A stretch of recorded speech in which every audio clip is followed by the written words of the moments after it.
Hello guys, I'm back and I'm in some more normal attire this time. I've said this before and I'll say it again. I really don't like intros at all. You guys came to this video to watch a video about Tolkien, so let me show you that video. So Tolkien is very much a background character in these seasons, but there are a few things to mention. Firstly, I've been saying Tolkien because that is what his name is revealed to be in the later seasons, but it is very important to note that his name at this point was certainly not Tolkien, it was Token. His name is an obvious nod to what his character is at this point, which is the token black character. They really lean into this for these seasons, and he even starts off with a much different voice. Hey, baby, come see me later, okay? What the damn, baby? He doesn't really have a character or any character traits besides just being the token black character in these seasons, and he's very much a background character, but they do eventually flesh him out, and they do eventually give him some character traits. So this is the first episode where we see Tolkien get some spotlight. So this episode doesn't show a ton about Tolkien and his personality. However, there are a few major things that are established right off the bat with his character in this episode. One thing that's established is his and Cartman's adversarial relationship. Yeah, and with Cartman's enormously fat ass, the boys are sure to win. Token, I swear to God, you call me fat one more time, I'm gonna smack you in the head with this rock. Fat ass. Oh! This is something that becomes a big part of their dynamic later on, and I will say, Cartman does seem to have an adversarial relationship with everyone in the show, so maybe it's not that special, but it's still there and is important to mention. Another major thing we see is how rich Tolkien is by seeing his house, which besides him being black is another way he differs from a lot of people in South Park. His socioeconomic level and his race become a big deal when it comes to episodes that center him or plot lines that include him, and this episode does that too, with the plot line focusing on hate crime legislation. You know, I don't super love the message of this episode, but you know what? South Park has had way worse messages that they've aired across the entirety of their show, and this episode is generally pretty funny. Of course, the main thing that is important for this video is the fact that this episode is huge for Tolkien, as it's the first episode where he's actually fleshed out into like a real character. While Cartman's silly hate crime first establishes Tolkien as a character and shows off a bit about who he is, I think this episode is the first one where we see his true personality. So a major thing that's shown right off the bat is how smart Tolkien is, and we see that through the elaborate project he shows to the class. Using my laptop, I hooked into the internet and found a meteorology website. I downloaded the data, and with my dad's video projector, I can show you the graph I made of predictable weather patterns over the next 3 months. Oh. I also printed out the results on my color printer. Here you are, Miss Chokes on Dick. Very, very good, Token. You get a check plus. All right. Now, you could argue that we don't technically know how much help Tolkien got with a project like this, and yes, he does have access to more resources, which makes a project like this even possible for him, that other kids wouldn't be able to do a project like this because they just don't have the resources.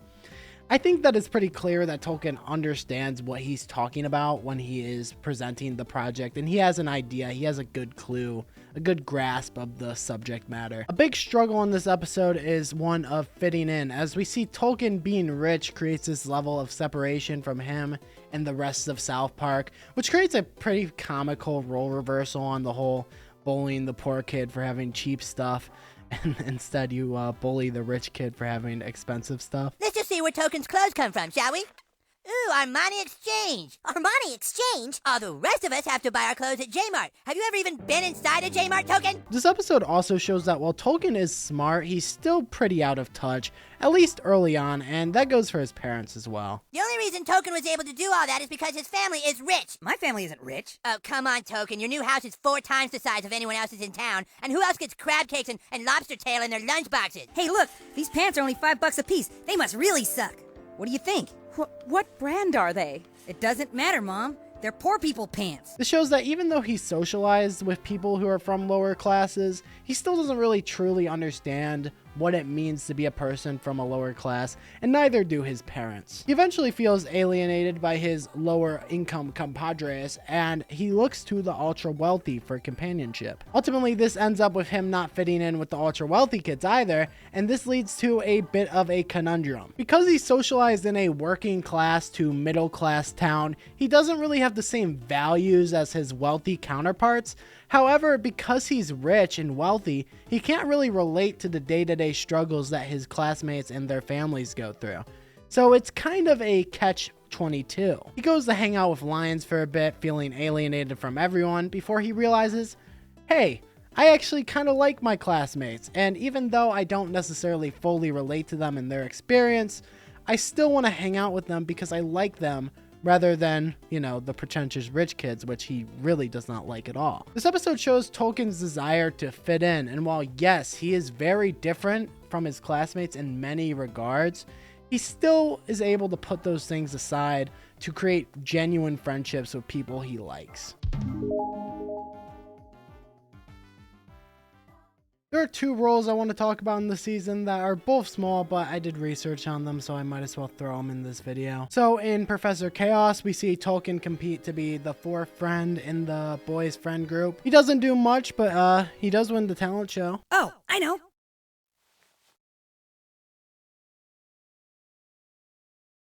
Very nice. I like it. He doesn't end up getting picked because Cartman says he's too much of a smartass, which may indicate that he's a bit arrogant, but personally I read it as Cartman just seeing that he's intelligent and not liking that. Either way, furthers the idea that he is intelligent or perceived as intelligent. In the Return of the Fellowship of the Ring of Two Towers, oh my, that's lots of words. We see Tolkien get traumatized by getting shown a porno in one of my favorite Tolkien scenes in the entire show. Well, you see, when a man and a woman fall in love, the man puts his penis in the woman's vagina. It's called lovemaking, and it's part of being in love. And when the woman has 4 penises in her at the same time, then stands over the men and pees on them, is that part of being in love too? 5 midgets spanking a man covered with Thousand Island dressing. I mean, poor fella, what else can you say? Not much in the season, but there was a bit, so I wanted to talk about it. He gets a decent sized role in this episode, and we get shown a few things in greater detail with his character here. One, Tolkien can play a killer bass line. I don't know how to play bass. Token, how many times do we have to go through this? You're black, you can play bass. I'm getting sick of your stereotypes. Be as sick as you want, just give me a goddamn bass line!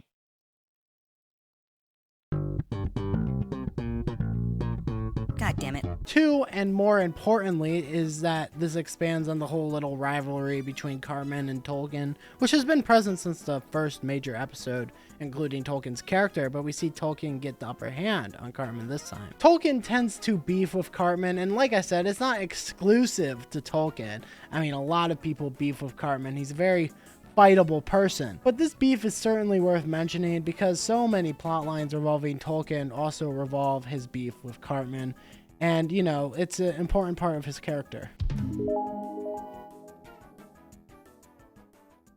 No super major roles for Tolkien in these seasons, but there's enough to mention, so let's just mention them. Like in Raisins, where we see Wendy break up with Stan, and she ends up with Tolkien, and this lasts for at least a season, as they're seen together again in The Jeffersons in Season 8. He has another decent-sized role in The Quest for Ratings, where, again, we see him have interest in weather patterns, as he's the school weatherman. In the episode Wing, there are a couple things to note. One, dude can really sing, like really well.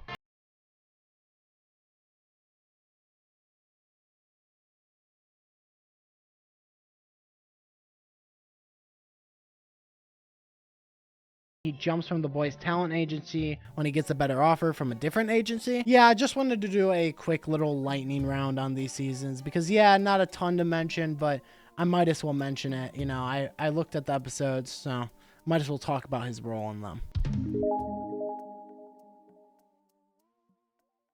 So this is an episode that centers Tolkien in one of the plot lines, and it uses his race to drive forward the plot. It starts with Randy going on Wheel of Fortune and saying, choice words. 10 seconds, Mr. Marsh. Well, I know it, but I don't think I should say it. 5 seconds, Mr. Marsh. All right, I'd like to solve the puzzle. Yeah, I'm not showing the full clip. Do you think I'm insane? Did you think I was gonna show the full thing? I actually kind of want to be monetized on this video. You know, I kind of like money a little bit, you know, just a bit. I do like money. So we see Stan try to justify this to Tolkien in a lot of different ways, and Tolkien, while not going after Stan, holds his ground consistently and tells Stan off. Tolkien keeps a level head throughout most of this episode, which is a trait I haven't really mentioned yet, but he does have a very level head. His composure is actually pretty good, and he stays calm when he needs to be, albeit he does have his moments where he goes off the handle like everyone in this world, but with all things considered, he has pretty good composure. He also shows the ability to forgive his friends when he accepts Stan's apology. I've been trying to say that I understand how you feel, but I'll never understand. I'll never really get how it feels for a black person to have somebody use the N-word. I don't get it. Now you get it, Stan. Yeah, I totally don't get it. Thanks, dude. Overall, this episode shows Tolkien's commitment to his convictions while also showing his level-headed nature when dealing with conflict. Very, very tiny section here, so be prepared for us to breeze past it. So in the Coon trilogy, we see Tolkien's alter ego, Tupperware. Of course, he's Tupperware in The Fractured But Whole as well. You'd think that he would be able to get a better costume with all that money, but, you know, I digress. In Funnybot, we see he's a big Tyler Perry fan. And lastly, in 1%, we see Cartman hide out in Tolkien's house, despite Tolkien not liking Cartman at all. Told you it'd be quick. We're done.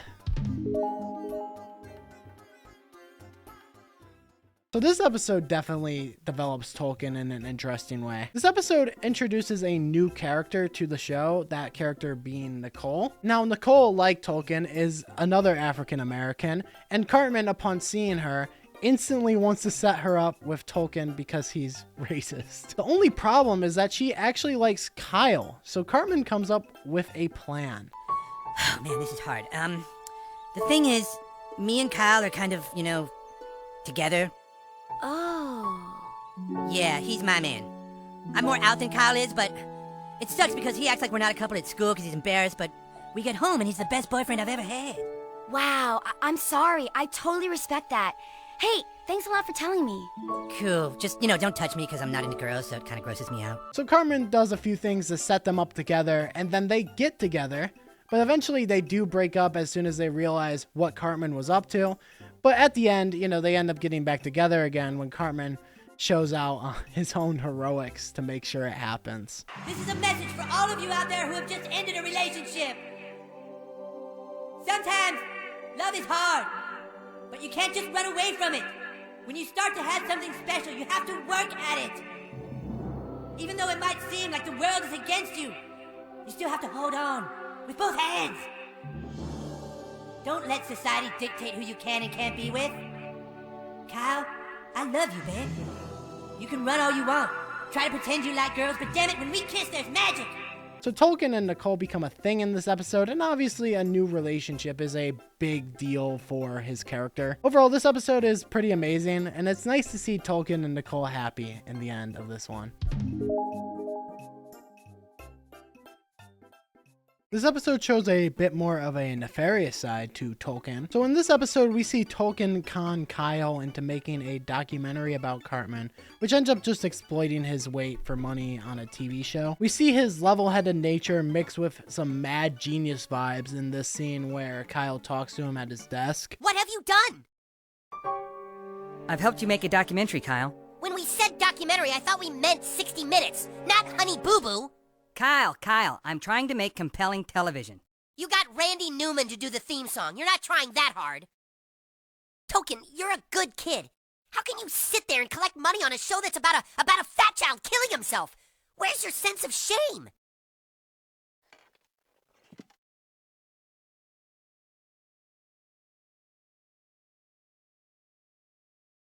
I can remember exactly where I was the first time I saw Honey Boo Boo. I couldn't believe what I was seeing.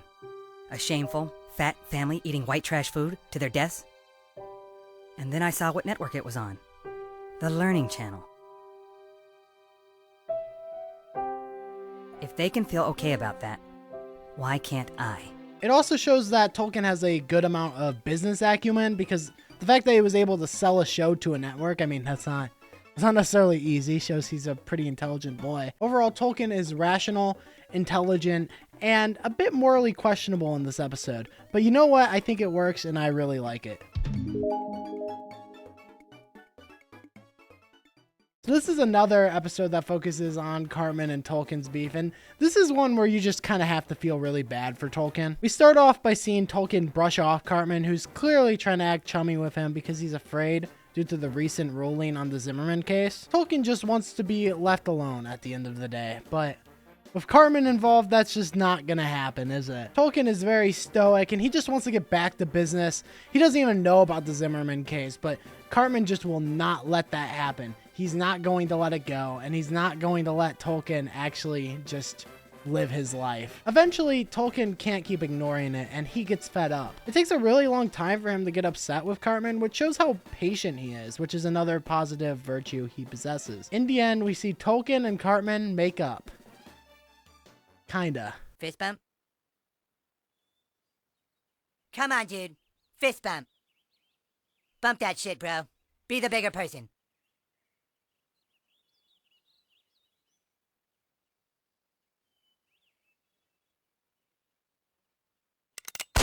Yeah, they really made up all right. I'll tell you what. And Tolkien doesn't even get a good resolution in this episode because Mr. Mackey ends up just leveling instead of actually punishing Cartman for his bad actions. So Tolkien, who is just incredibly level-headed and patient throughout this whole episode, ends up getting screwed. And if we want to talk about an episode where he really shows off his calmness and rationality and level-headedness, this is the episode that probably does it the most.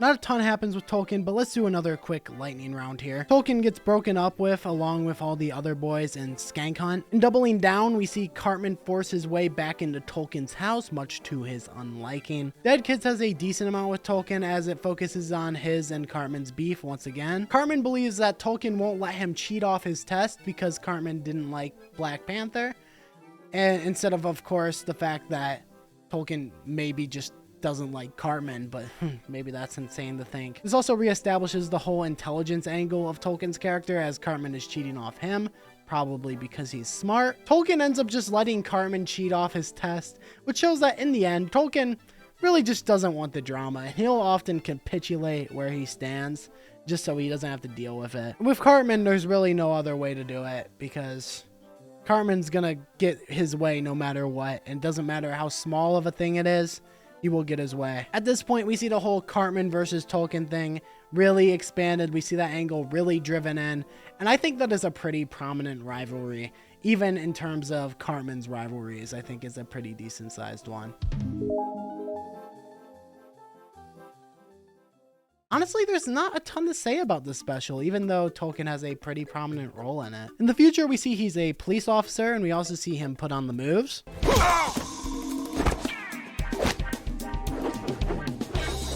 Yeah, really not a lot to say, which is kind of interesting because I've had a lot to say about every other character pretty much when it comes to this episode, but Tolkien really doesn't show a lot of his cards in the future. So, I mean, it's still him in the future, so it is still, you know, important for his character as his future self is important for his character, but, you know, not a lot of things that are revealed here. So like I said in the beginning, Tolkien's name hasn't always been Tolkien, and this is the episode where it changes from Token to Tolkien. So this episode is huge for Tolkien in a lot of aspects. One, him and his family move out to the farms to start a weed business, which strengthened him and Stan's relationship as they become neighbors. Another thing, and the more obvious thing to mention, is obviously the fact that they officially changed his name from Token to Tolkien. This leads to Stan getting checked out, and the doctor delivers this really funny line and just gaslights the whole audience. Wow. Fuck you. Huh? You really thought a couple of black people had a child and named him Token? Why would anyone name a black kid Token? You're a piece of shit. No, I was just trying. You were just going along with the dominant culture of the white paradigm. That's what you were just. Get out of my office. You make me sick. I'm sorry. I don't know what's wrong with some people. I wonder if anyone else thought that this kid's name was Token. Huh? Anybody? Anyone else just assume his name was Token? Because that's disgusting and you are the problem. This eats up at Stan, and he eventually tells Tolkien, who, while he's very confused about the fact that he thinks that his name would be Token, because why would they name him Token? That doesn't make any sense. He's still very empathetic and caring towards Stan over this misunderstanding, which is very much in line with his current character. I will say, I don't think the name change is really the biggest part of this episode. I do think the biggest part of this episode is the fact that him and his family move out to the farms and start a weed business, because it creates this family feud between the Marshes and the Black family. Or mainly Randy and the Black family. Everyone else is kind of chill and good, but Randy's mad because they're taking away their competition.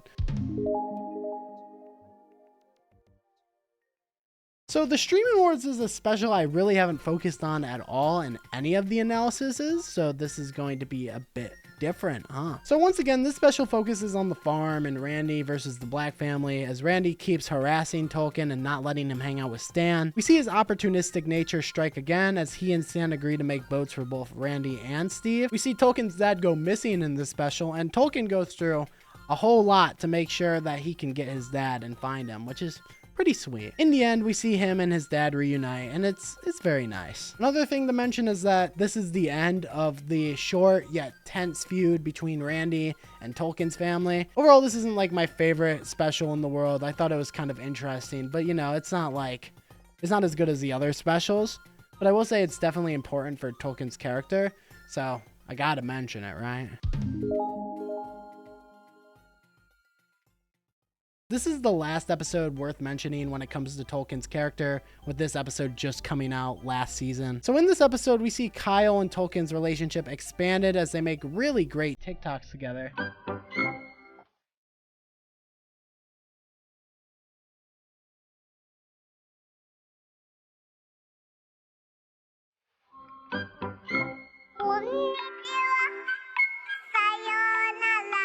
What the fuck is this? So they continue to make TikToks, and Kyle and Stan kind of fall out of being best friends a little bit. Of course, Cartman can't bear to see this, so he's got to help his friend Stan out in any way possible.